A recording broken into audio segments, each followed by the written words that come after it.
할렐루야. 우리 성경 암송하심으로 새벽 기도회를 시작하겠습니다. 그들이 사도의 가르침을 받아 서로 교제하고 떡을 떼며 오로지 기도하기를 힘쓰으니라.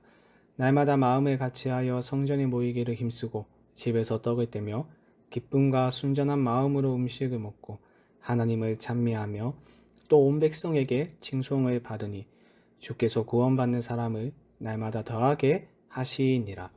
아멘. 하나님의 말씀은 전도서 5장 8절에서 20절까지 말씀입니다. 이 시간 제가 읽을 때에는 18절에서 20절까지 말씀을 읽도록 하겠습니다. 사람이 하나님께서 그에게 주신 바 그 일평생에 먹고 마시며 해 아래에서 하는 모든 수고 중에서 낙을 보는 것이 선하고 아름다움을 내가 보았나니 그것이 그의 몫이로다. 또한 어떤 사람에게든지 하나님이 재물과 부요를 그에게 주사 능히 누리게 하시며 제 몫을 받아 수고함으로 즐거워하게 하신 것은 하나님의 선물이라. 그는 자기의 생명의 날을 깊이 생각하지 아니하리니 이는 하나님이 그의 마음에 기뻐하는 것으로 응답하심이니라. 아멘. 여러분은 이솝우화에 있는 이야기 중 황금알을 낳는 거위 이야기를 알고 계실 겁니다. 한 농부에게 거위가 있는데 이 거위는 매일 하나씩 황금알을 낳았습니다. 이 거위 덕분에 농부는 부자가 되었겠죠. 그런데 농부는 현재 상황에 만족하지 않고 욕심을 냈는데요. 어느 날 농부는 생각했습니다. 저 거위의 배를 갈라서 많은 황금알을 한 번에 얻는다면 지금보다 더 많은 부를 축적할 수 있겠지라고 말입니다. 그래서 농부는 날카로운 칼을 이용해서 거위의 배를 잘랐습니다. 그런데 안에는 예상 밖에 아무것도 없었습니다. 일반적인 거위의 배와 같았으며 따라서 농부는 더 많은 부를 축적할 수 없게 되었고 농부는 후회하며 자기가 축복받았었다는 사실을 뒤늦게 깨달았습니다. 우리에게 익숙한 이 이야기가 주는 교훈이 무엇입니까? 탐욕이 부른 어리석은 행동에 대한 교훈이죠. 오늘 본문에서 전도자가 강조하는 교훈 또한 이솝우화와 마찬가지로 탐욕에 대한 교훈입니다. 본문 10절 말씀을 보시면 이렇게 말합니다. 은을 사랑하는 자는 은으로 만족하지 못하고 풍요를 사랑하는 자는 소득으로 만족하지 아니하나니 이것도 헛되도다. 여기서 중요한 것은 돈과 풍요 그 자체에 대한 비판이 아닙니다. 나중에 보겠지만 10장 19절 말씀에서 전도자는 돈의 유용함에 대해서 이렇게 말합니다. 잔치는 희락을 위하여 베푸는 것이요 포도주는 생명을 기쁘게 하는 것이나 돈은 범사에 이용되느니라.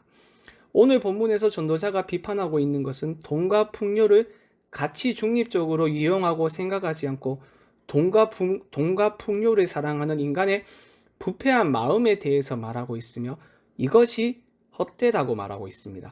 그렇다면 돈과 풍요에 대한 사랑이 왜 헛된 것일까요? 전도자는 두 가지 이유를 제시하는데요. 첫 번째는 소유주에게 진정한 이윤을 제공하지 못하기 때문입니다. 11절의 말씀을 보시죠. 재산이 많아지면 먹는 자들도 많아지나니 그 소유주들은 눈으로 보는 것 외에 무엇이 유익하랴. 여기서 하반절의 말씀인 그 소유주들은 눈으로 보는 것 외에 무엇이 유익하랴 라는 말씀은 아무리 소유가 많아도 소유주의 눈앞에 놓인 음식 이외에는 먹지 못한다는 것을 의미합니다. 여러분, 많은 부를 축적하면 축적할수록 그만큼 어떻습니까? 먹는 자들도 많아지겠죠. 금전적인 부분을 관리해줄 사람과 넓은 집을 청소하고 보수해줄 사람이 필요하고 또 그들이 배부를 수 있도록 풍족한 음식을 제공하는 사람이 필요하고 그 밖에 돈 냄새를 맡고 달려드는 사람들이 많습니다. 보유한 재산이 많으면 많을수록 챙겨야 하는 사람들이 많아질 것이고 따라서 실질적으로 소유주에게 돌아가는 것은 없으며 전도자가 말한 것처럼 눈앞에 있는 음식 이외에 먹지 못합니다. 따라서 돈과 풍요를 사랑하는 것이 헛된 것이 됩니다. 그리고 돈과 풍요에 대한 사랑이 헛된 두 번째 이유는 그것 자체가 쉼을 가져다 주지 못하기 때문입니다. 12절의 말씀을 보시며 노동자는 먹는 것이 많든지 적든지 잠을 달게 자거니와 부자는 그 부요함 때문에 자지 못하느니라. 참으로 모순되며 아이러니한 말인가 동시에 모두가 경험적으로 동의하는 말씀입니다. 우리는 기본적으로 많은 부를 가지게 되면 만족감을 누리게 된다고 생각하며 그것을 목표로 부지런히 부를 축적합니다. 그런데 아이러니하게도 부를 축적하면 축적할수록 염려가 많아지고 깊어집니다. 노동자는 진수성찬을 먹든지 초라한 음식을 먹든지 음식을 충분히 소화한 후 쉽게 잠을 청할 수 있지만 부자는 그렇지 않습니다.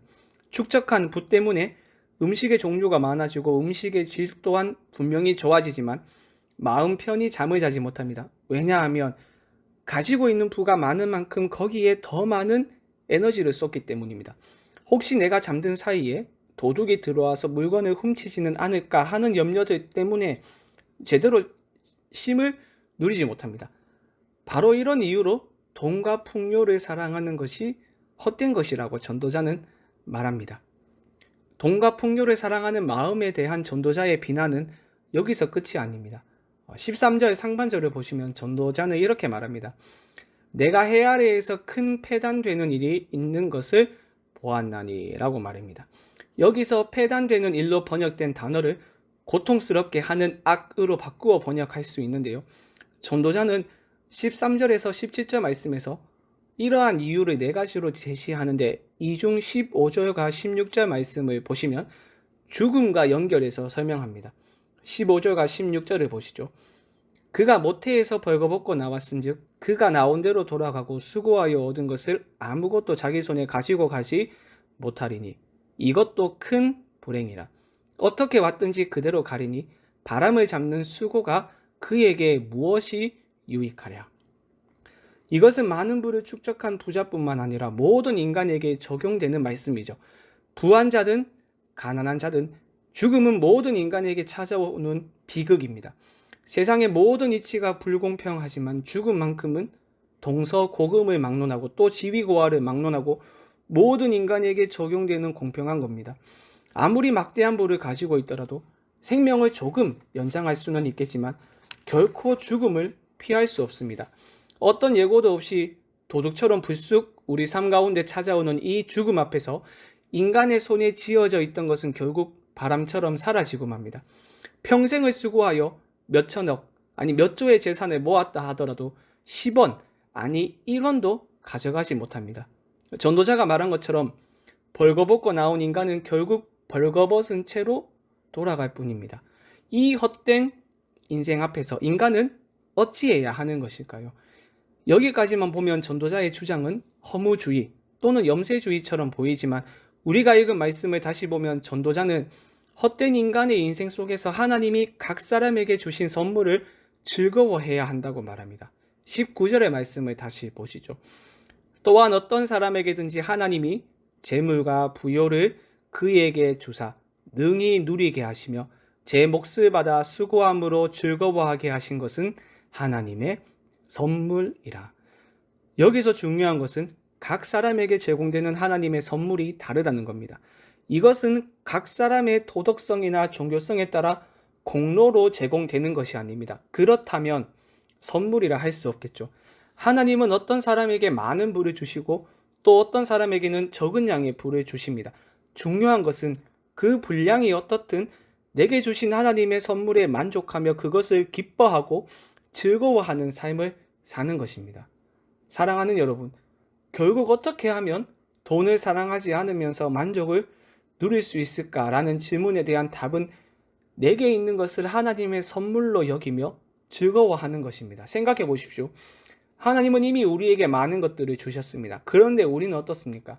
하나님이 주신 것을 보지 못하고 내게 없는 것을 계속해서 바라보고 묵상하죠. 그러니 욕망이 생기고 만족이 없는 겁니다. 이솝우화의 농부를 생각해 보십시오.